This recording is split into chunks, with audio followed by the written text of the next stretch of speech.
Assalamualaikum warahmatullahi wabarakatuh. Halo semua, perkenalkan nama saya Nur Anissa Rahma dari kelas M226. Nah, pada kesempatan kali ini saya akan membahas isu global yang sangat penting dalam dunia pendidikan dasar, yaitu yang pertama pendidikan jarak jauh, yang kedua pendidikan karakter, dan yang ketiga adalah kesehatan mental. Nah, tentunya dari tiga pokok materi ini kita telah membahas sebelumnya dan akan kita bahas selanjutnya. Nah, adapun dari ketiga materi ini terdapat kasus-kasus dan beberapa solusi dari video ataupun jurnal yang saya temukan. Nah, mari kita simak video ini. Sebelum masuk ke materi pertama, apakah kalian ingat tahun di mana COVID-19 melanda seluruh negara? Di mana kita akan dikarantina dan sekolah-sekolah akan ditutup. Gimana dengan nasib-nasib untuk siswa di pelosok desa ataupun pelosok daerah? Nah, berdasarkan video dokumenter yang saya tonton di YouTube yang berjudul Belajar di Tengah Terbatasnya Sinyal, memperlihatkan anak-anak Indonesia melakukan perjuangan untuk mencari sinyal di tengah pandemi COVID-19. Nah, bahkan ada anak-anak yang belajar sambil menjaga adiknya saat orang tua mereka bekerja. Ini bukan hanya fiktif, tapi realita. Nah, solusi praktik dari kasus ini yaitu pemerintah dan guru berinovasi secara interaktif untuk membuat media-media yang dapat menangani kasus ini, seperti membuat video pembelajaran sederhana, kemudian modul cetak, dan lainnya. Tentunya yang paling penting dari solusi ini yaitu semangat kolaborasi antara guru, orang tua, dan masyarakat. Nah, solusi dari saya pribadi yaitu memanfaatkan media online yang mudah diakses di pelosok seperti WhatsApp, karena WhatsApp menggunakan sinyal yang tidak terlalu tinggi sehingga dapat diakses di pelosok dengan jaringan yang ada. Kemudian melakukan kunjungan secara berkala bagi mereka yang benar-benar kesulitan dalam proses belajar. Nah, untuk materi kedua yaitu pendidikan karakter. Tentunya kalian semua tahu pendidikan karakter itu apa.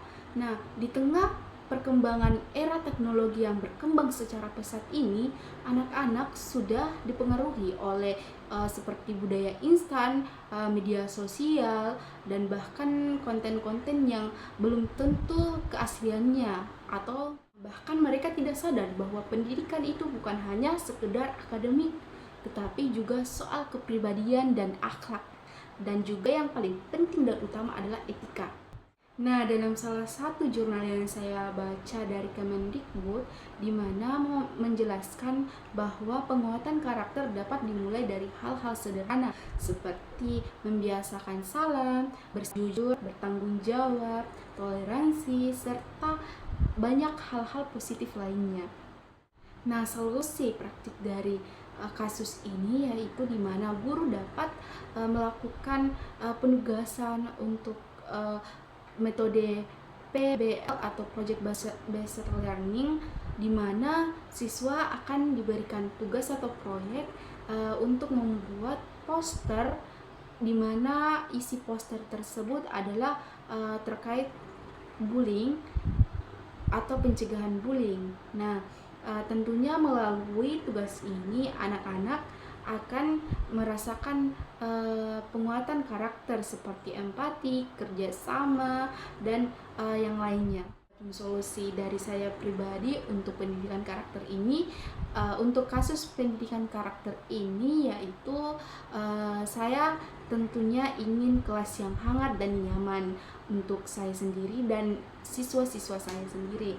Nah, bisa dibiasakan dengan diskusi ringan di pagi hari, kemudian bisa juga melakukan penghargaan kecil agar mereka merasa bangga dengan apa yang mereka lakukan atau seperti apresiasi.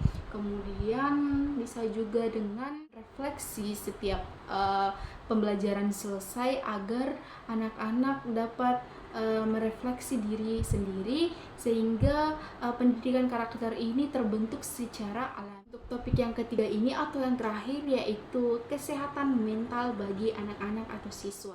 Seringkali kita fokus hanya pada tuntutan atau nilai anak di sekolah.